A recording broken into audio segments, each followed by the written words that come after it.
Masya Allah ya teman-teman, bersyukur banget kita lahir gitu sebagai seorang muslim. Tapi mungkin kita harus hati-hati juga gitu. Ketika kita terlahir sebagai seorang muslim, banyak hal-hal yang luput dari syukur kita gitu. Seperti yang saya ceritakan tadi, saya punya teman mu'alaf itu ya, dia saya ceritakan sedikit kisahnya. Ketika dia cerita, saya benar-benar merasa tertampar gitu ya. Dia umur 12 tahun, orang tuanya bercerai. Ya, dia tinggal di negara bagian di Amerika. Orang tuanya bercerai, terus itu masih umur 12 tahun, sehingga itu mempengaruhi banyak aspek di hidupnya, termasuk sekolahnya gitu, termasuk macam-macam lah kemampuan dia bersosialisasi dengan orang-orang, teman-temannya gitu. Jadi benar-benar perceraian orang tuanya tuh ngasih efek buruk banget di diri dia gitu. Dia hampir mau bunuh diri gitu ya, hampir mau suicide. Terus alhamdulillah Allah berkehendak lain gitu ya, Allah tetap menjaga dia gitu, sampai baru-baru ini ya, Desember ini dia nyari tahu gitu tentang sebenarnya dicari tahu tuh udah dari lama, udah dari 2 tahun yang lalu gitu, dari tahun-tahun yang lalu dia udah cari tahu tentang Islam. Karena dia cerita sama saya, dia bilang saya tuh katanya saya tuh dulu Katolik gitu, orang tua saya Katolik, saya tinggal sama ibu saya kan, ibu saya saya nganggap kok ada beberapa hal yang janggal di mara saya gitu, saya nggak bisa menerima itu secara akal sehat gitu, ada ajaran Katolik yang menurut dia janggal, sehingga saya cari tahu lah hal-hal lain gitu, agama-agama, saya cari tahu tentang Buddha, saya cari tahu tentang Hindu gitu, sampai satu saat gitu ya, saya otak-atik tuh HP gitu ya, terus saya pilih-pilih bahasa, tiba-tiba qadarullah gitu ya, kepilihlah bahasa Arab. Nah, jadi dia kepilihlah di HP itu bahasa Arab, terus dia pas bahasa Arab kok dia ngeliat gitu kan, kok bahasa banget, bahasa lain tuh ditulisnya dari kiri, ini kok ada bahasanya ditulisnya dari kanan. Nah sehingga penasaran lah dia tuh, pertama tuh dia penasaran sama bahasa Arab, sehingga dicari tahu lah apa tuh bahasa Arab, apa tuh Arab, bahasa Arab. Ketemulah dia sama Quran. Nah, ini buku yang ditulisnya dari kanan, kok unik ya gitu. Akhirnya dicari tahu lah, jadi dia tahu Quran dulu, baru tahu Islam gitu. Dia tahu bahasa Arab tuh, baru tahu bahasa Arab itu bahasa dipakai oleh kitabnya orang Islam gitu. Akhirnya setelah belajar mencari tahu ini itu, up and down gitu ya, mencari tahu tentang Islam, akhirnya dia masuk Islam Desember tahun 2020. Terus dia bilang sama saya, dia bilang saya menyesal gitu, kenapa nggak dari dulu saya itu masuk Islam gitu, kenapa bukan pada saya umur 12 tahun saya masuk Islam. Pasti kalau saya kenal Islam sejak umur 12 tahun, saya tahu solusi dari apa yang saya alami, dan saya nggak akan pernah kepikiran untuk bunuh diri gitu. Jadi Masya Allah ya, benar-benar orang itu bersyukur sekali gitu yang menemukan Islam, dan bahkan mereka menyesal gitu loh, kenapa nggak saya itu masuk Islam sejak lama gitu. Nah coba bandingkan dengan kita teman-teman, pernah nggak sih kita mensyukuri Islam kita gitu? Pernah nggak sih kita mensyukuri kita terlahir sebagai seorang muslim, nggak perlu kita capek-capek cari tahu ini itu, orang tua kita membesarkan kita sebagai seorang muslim, lingkungan kita mengajar kita untuk pakai jilbab, setiap sore kita dikirim ke TPG untuk belajar Quran. Pernah nggak sih kita mensyukuri segala nikmat yang besar banget itu sebenarnya gitu, tapi kita nggak menganggap itu besar gitu, bahkan kita kadang suka lupa bahwa itu adalah nikmat gitu ya. Masya Allah. Jadi orang-orang yang mereka convert gitu ya, mereka sebelumnya orang-orang mu'alaf itu kadang lebih baik daripada orang yang terlahir sebagai seorang muslim gitu. Mereka berislamnya lebih baik daripada kita mungkin yang seorang yang terlahir sebagai seorang muslim, karena mereka tahu gimana susahnya mencari gitu ya, gimana pergolakan batin yang mereka rasakan, sehingga mereka menemukan agama yang benar ini gitu ya. Jadi mereka lebih bisa menghargai dan mensyukuri nikmat Islam itu daripada kita, mungkin seperti itu ya. Nah singkat cerita Avanza punya 4 orang anak laki-laki ya, dan pada saat itu ada seruan untuk berangkat ke perang Qadisiyah. Perang Qadisiyah ini adalah perang melawan Persia ya di Irak pada saat itu. Jadi Islam akan meluaskan ekspansinya ke Persia gitu, dan ini adalah salah satu perang melawan Kisra ya, kerajaan Kisra.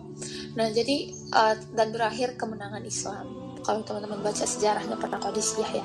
Dan pada saat itu Khonsa semangat sekali gitu menyuruh anaknya, 4 orang anaknya untuk berangkat perang gitu ya. Nah, tapi kita harus ingat bahwa disinilah dia kehilangan 4 orang anaknya. Ya, kita bisa bayangkan ya, kita telah mengetahui bagaimana kesedihan Khonsa atas kematian saudaranya. Ya, sampai dia menulis syair kesedihan gitu ya, sampai syair itu terkenal ya, seperti apa remuknya hati dan kobarnya api batin dalam dirinya. Namun semua itu berubah menjadi kesabaran yang dibentuk oleh keimanan dan diperindah oleh ketakwaan, sehingga dia tiada berputus asa atas hilangnya kesenangan kehidupan dunia. Dan kini ya, di perang Qadisiyah ini Khonsa harus melepas anak-anaknya. Yang luar biasa dari seorang Khonsa ya, dia begitu memotivasi anak-anaknya untuk berangkat perang. Ya, kita baca di sini ya apa yang dia sampaikan ke anak-anaknya. Jadi wasiat yang disampaikan oleh Khonsa kepada anak-anaknya, anak-anakku, kalian masuk Islam dalam kondisi patuh dan berhijrah secara sukarela. Demi Allah yang tiada ilah yang berhak diibadahi dengan sebenarnya selainnya, kalian adalah anak-anak seorang laki-laki dan seorang perempuan. Leluhur kalian tidaklah buruk dan nasab kalian pun tidak berubah. Ketahuilah negeri akhirat lebih baik dari negeri fana. Jadi dia memotivasi anak-anaknya untuk berangkatlah perang gitu.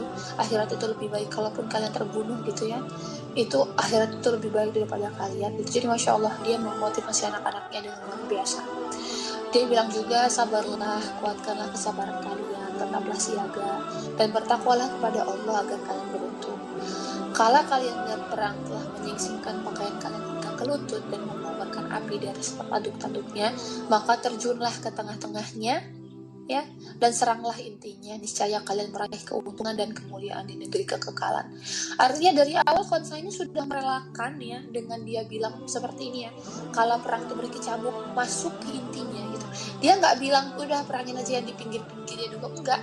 Dia langsung bilang ke anaknya masuk ke intinya. Akhirnya artinya apa, dia menyuruh anak-anaknya itu untuk masuk ke dalam perang itu ya, nggak peduli seberapa parah perang itu, dia menyuruh anak-anaknya untuk berperang di intinya gitu, sebanyak mungkin musuh yang bisa dibunuh lah gitu.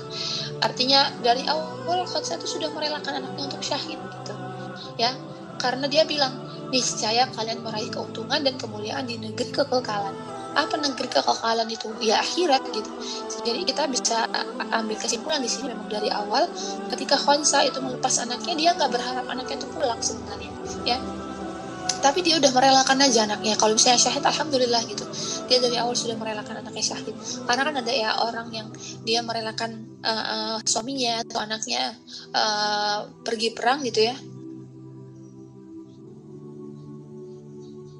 merelakan anaknya pergi perang atau suaminya pergi perang dengan harapan yang sangat besar mereka akan kembali lagi kepada dia gitu ya, mungkin seperti itu. Tapi di sini Khonsa enggak gitu. Khonsa memang dari awal sudah merelakan anaknya untuk terbunuh gitu ya, dengan dia bilang anak-anaknya terjunlah ke inti perang itu gitu. Masya Allah. Nah, anak-anaknya juga ikut bersyair gitu ya. Memang ibu itu seperti anak dan anak seperti ibu-ibunya gitu ya, seperti ibunya gitu ya.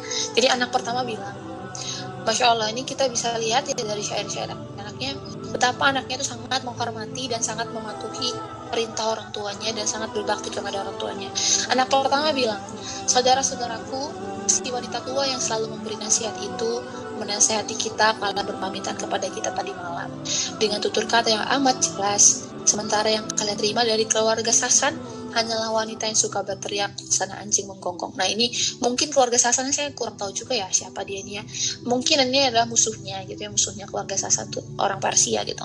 Ya, jadi dia membandingkan ibunya yang sangat mulia ya, dia membandingkan ibunya yang sangat mulia dengan menasihati mereka dengan tutur kata yang amat jelas, membandingkan dengan musuhnya yang layaknya seperti anjing yang menggonggong gitu. Jadi ini menggambarkan betapa dia itu melihat ibunya itu sangat tinggi kedudukan di hatinya gitu. Kemudian anak keduanya bersyair lagi. Ya, si wanita tua dan teguh dan kuat itu memerintahkan kita untuk bertindak lurus dan benar. Sebagai nasihat darinya juga bakti sebagai anak. Maka segeralah berperang, wahai para penjaga prajurit. Nah, jadi Masya Allah, anak kedua melihat ibunya itu sebagai wanita yang teguh dan kuat. Anaknya saja mengakui gitu bahwa ibunya itu teguh dan kuat gitu. Kesabaran yang luar biasa ya, hati yang sangat kuat menerima segala cobaan yang Allah berikan gitu. Kemudian anak ketiga juga bersyair. Ya, demi Allah kami tidak akan mendurhakai si wanita itu barang satu huruf pun. Ya, sebagai nasihat bakti, kejujuran dan kelembutan darinya, maka segeralah terjun ke dalam peperangan yang membinasakan sampai kalian melilit keluarga Kisra. Nah, jadi ini menggambarkan betapa patuhnya gitu dan taatnya anak-anaknya Khonsa ketika Khonsa suruh mereka perang gitu ya. Anak-anak itu melakukan itu semata-mata yang pertama karena meraih ridho Allah gitu ya, karena ini perintah Allah dan Rasulnya. Yang kedua karena bakti mereka kepada orang tuanya gitu, karena orang tua mereka menyuruh gitu untuk berperang gitu. Dan anak yang bungsu bilang juga, bersyair juga, ya aku bukanlah anak Khonsa, Akhram ya ataupun Amr. Amrnya kakeknya, maksudnya keturunannya ya, yang memiliki keluhuran sejak dulu kala, jika aku tidak disertakan dalam pasukan Ajam yang berlalu menghampiri Hara dengan dipimpin orang Hadrami. Nah, jadi anaknya yang terakhir ini bilang, saya bukan anaknya Khansa kalau saya nggak ikut perang gitu. Dia kan menggambarkan betapa mereka bangga sekali gitu ya menjadi anaknya seorang Khansa gitu, seorang Khansa binti Amr gitu. Dan teman-teman, ini goals kita gitu ya. Maksudnya kita melihat sosok Khansa itu sosok yang sangat dihormati oleh anak-anaknya, sosok yang sangat disegani dan dipatuhi oleh anak-anaknya. Kira-kira kita bisa nggak ya kayak gitu? Kita bisa nggak ya ketika nanti kita punya anak kita mematuhi kita seperti anak-anak yang Khansa mematuhi dia gitu. Bahkan anaknya bilang kan, saya nggak akan mendurhakai wanita tersebut, maksudnya ibunya itu, barang satu huruf pun gitu, Masya Allah. Nah, ini yang harus kita perhatikan gitu ya, seperti apa nanti kita akan mendidik anak kita gitu ya, sehingga anak-anak kita menjadi anak-anak yang berbakti menurut kepada kita gitu. Nah, pastinya kita juga harus baik gitu ya, karena mustahil anak itu menurutin ibunya kalau ibunya aja nggak baik gitu ya. Sikap natural anak itu pasti dia akan menurutin yang baik-baik gitu ya. Nah gitu, jadi keempat anaknya benar-benar taat dan patuh pada Khansa gitu. Nah, kemudian berangkatlah nih anak-anaknya ke perang gitu ya. Berangkatlah ke perang sampai tibalah berita bahwa keempat anaknya syahid gitu ya. Terus Khansa sama sekali tidak menampari pipi atau merobek kerah baju. Artinya kan orang tuh kalau frustasi itu kadang suka gitu ya. Kadang suka jambak rambutnya sendiri, kadang suka mukulin dirinya sendiri, kadang suka banting-banting apa gitu. Tapi Khansa sama sekali nggak melakukan itu gitu. Ya, dia menerima berita ini dengan keimanan orang-orang sabar dan kesabaran orang-orang beriman. Bahkan dia bilang seperti ini, segala puji bagi Allah yang telah memuliakanku dengan kematian mereka. Aku berharap kepada Rabbku agar mempertemukanku dengan mereka di tempat rahmatnya berada. Masya Allah. Jadi dia menganggap bahwa kematian keempat anaknya itu adalah cara Allah memuliakan dia gitu. Bentuk pemuliaan Allah terhadap dirinya gitu. Masya Allah. Dan dia bilang gitu, aku berharap Allah mempertemukanku di tempat yang rahmatnya berada, maksudnya di surga gitu. Jadi sama sekali dia sedih pasti mustahil orang nggak sedih, pasti sedih. Tapi dia bisa mengatasi kesedihan itu dengan iman dia gitu. Imannya itu mengalahi rasa depresi dia kehilangan anak gitu. Kecintaan kepada Allah gitu ya, karena dia tadi sejak dari awal dia sudah berazam gitu ya, karena saya masih Islam terlambat, saya akan mengerahkan seluruh apa yang saya punya untuk agama Allah ini gitu. Jadi dia menepati janjinya gitu dengan melepaskan anak-anaknya sebagai seorang syahid gitu. Dia bilang, terima kasih Allah telah memuliakanku atas kematian 4 anakku ini, Masya Allah gitu. Nah, dia teringat oleh sabdanya Rasul gitu ya, bahwa kalau misalnya kita merelakan sesuatu karena Allah, pasti Allah ganti dengan yang lebih baik gitu ya. Dan sekarang kita bisa menanyakan gitu kepada diri kita sendiri, kok bisa sih Khansa seperti itu gitu ya, kok bisa Khansa itu sekuat itu. Coba bayangkan teman-teman ya, peristiwa traumatis yang dia alami, dia kehilangan dua saudaranya yang sangat dia cintai di perang, kini dia harus melepas 4 anaknya di perang juga gitu. Kalau misalnya kita jadi beliau gitu ya, Masya Allah, mungkin kita nggak akan bisa menerima kenyataan itu gitu ya.